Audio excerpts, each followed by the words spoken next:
Hi friends, எல்லாருக்கும் வணக்கம் and welcome back to சுபியும் நானும். இன்னைக்கு நம்மளோட சேனல்ல ஒரு ஈஸியான சிம்பிளான ஸ்வீட் ரெசிபி தான் பார்க்க போறோம். அதாவது மில்க் பர்ஃபி எப்படி பண்றதுன்னு பார்ப்போம். வாங்க வீடியோக்குள்ள போவோம். இந்த ஸ்வீட்டை நம்ம ரொம்ப ஈஸியாகவும் சீக்கிரமாகவும் பண்ணி முடிச்சிடலாம். இதை பண்றதுக்கு 4 பொருட்கள் தான் தேவை.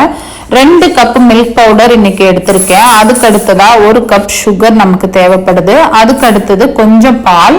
நான் கிராம்ஸ் கணக்குலையும் பக்கத்துல எழுதியிருக்கேன். இந்த பாலை நான் காய்ச்சி எடுத்து வச்சிருக்கேன். அதுக்கு அடுத்ததா 2 டேபிள் ஸ்பூன் நெய் தேவைப்படுது. அவ்வளோதான். வாங்க எப்படி பண்றதுன்னு பார்ப்போம்.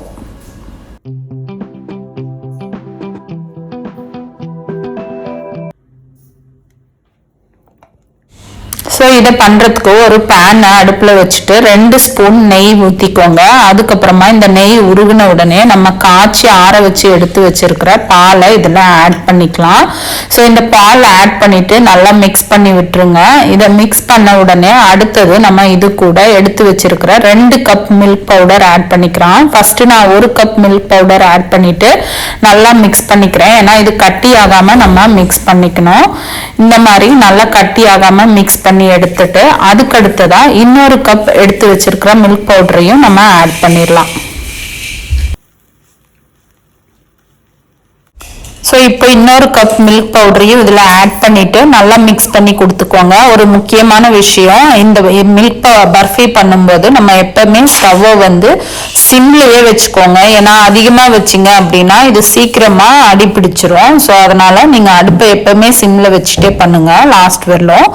இந்த மாதிரி ஆனதுக்கப்புறம் நம்ம இது கூட எடுத்து வச்சிருக்கிற சுகரை ஆட் பண்ணிக்கலாம். உங்களுக்கு சுகர் அதிகமாக தேவை அப்படின்னா ரேஷியோ வந்து 2 கப் மில்க் பவுடருக்கு 1 கப் சுகர் ஆட் பண்ணிக்கலாம். இன்னைக்கு நான் 3/4 கப் சுகர் தான் ஆட் பண்ணியிருக்கேன். உங்களுக்கு இனிப்பு அதிகமாக வேணும் அப்படின்னா 1 கப் நீங்க ஆட் பண்ணிக்கோங்க. ஸோ ஆட் பண்ணிட்டு இது எல்லாமே நல்லா மிக்ஸ் பண்ணி கொடுங்க. பாருங்க இந்த மாதிரி பேன்ல ஒட்டாம நமக்கு வரும். ஸோ இந்த மாதிரி வந்த உடனே நம்ம எடுத்து கையில எடுத்து நீங்க பாருங்க. ஸோ இந்த மாதிரி நம்ம கையில ஒட்டாம வந்துச்சுன்னா இந்த பதத்துல வரும்போது நம்ம எப்ப வேணாலும் ஸ்டவ்வை ஆஃப் பண்ணிக்கலாம்.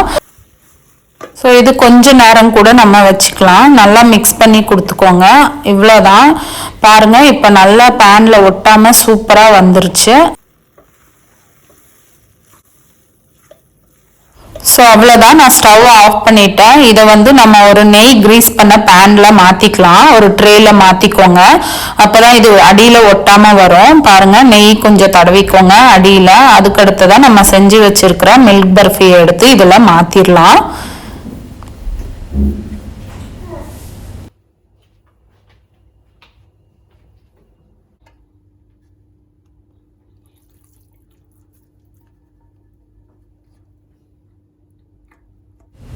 ஸோ அவ்வளோதான். இது மாற்றியாச்சு. இதுக்கப்புறம் இதை நம்ம நல்லா ஸ்ப்ரெட் பண்ணி விட்டுட்டு ஈவனாக ஸ்ப்ரெட் பண்ணி விட்டுட்டு லைட்டாக ப்ரெஸ் பண்ணி விட்டுக்கோங்க. நல்லா சமமாக வர மாதிரி லைட்டாக ப்ரெஸ் பண்ணி விட்டுக்கோங்க. அவ்வளோதான். இது அப்படியேவும் நம்ம சர்வ் பண்ணலாம். ஆறுனதுக்கு அப்புறம் நம்ம பீஸா கட் பண்ணி சர்வ் பண்ணலாம். ஆனால் இன்னைக்கு நான் கொஞ்சம் மேலே நட்ஸ் ஆட் பண்ணுறேன். கொஞ்சம் பிஸ்தா நான் கட் பண்ணி வச்சுருக்கேன். அதை வந்து நான் மேலே கொஞ்சம் ஆட் பண்ணுறேன். ஸோ இது ஆப்ஷனல் தான். உங்களுக்கு தேவைன்னா ஆட் பண்ணிக்கலாம். உங்களுக்கு விருப்பமான நட்ஸை நீங்கள் இதெல்லாம் ஆட் பண்ணிக்கலாம். அப்படி இல்லைன்னா அப்படியே நம்ம சாப்பிடலாம். நட்ஸ் ஆட் பண்ணணும்னு தேவையில்லை. பாருங்க சூப்பரா ரெடி ஆயிடுச்சு. பார்க்கவே அழகா இருக்கு.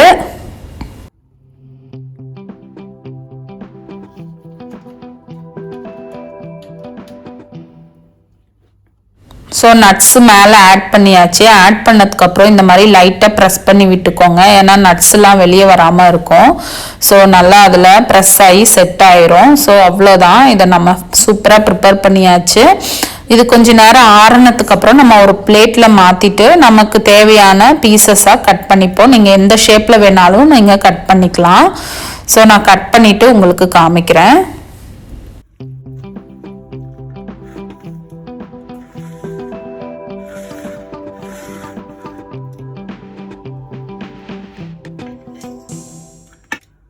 ஸோ இப்போ பாருங்க கட் பண்ணியாச்சு. சூப்பரா சாஃப்டா வந்திருக்கு, கையில ஒட்டாம இருக்கு. அவ்வளவுதான். இது ரொம்ப ஈஸியா ஏதாவது அர்ஜென்ட்டுக்கு நம்ம ஸ்வீட் பண்ணணும் அப்படின்னா இது ஒரு நல்ல பெஸ்ட் சாய்ஸா இருக்கும். மில்க் பவுடரும் சுகர் கீ அப்புறம் நமக்கு கொஞ்சம் பால் இருந்தா சீக்கிரமா பண்ணி முடிச்சிடலாம். ஸோ நீங்க வீட்டில் ட்ரை பண்ணி பாருங்க. இந்த ரெசிபி உங்களுக்கு பிடிச்சிருந்தா கமெண்ட் பாக்ஸ்ல கமெண்ட் பண்ணுங்க. மறக்காம நம்ம சேனலை சப்ஸ்கிரைப் பண்ணிக்கோங்க. தேங்க்யூ.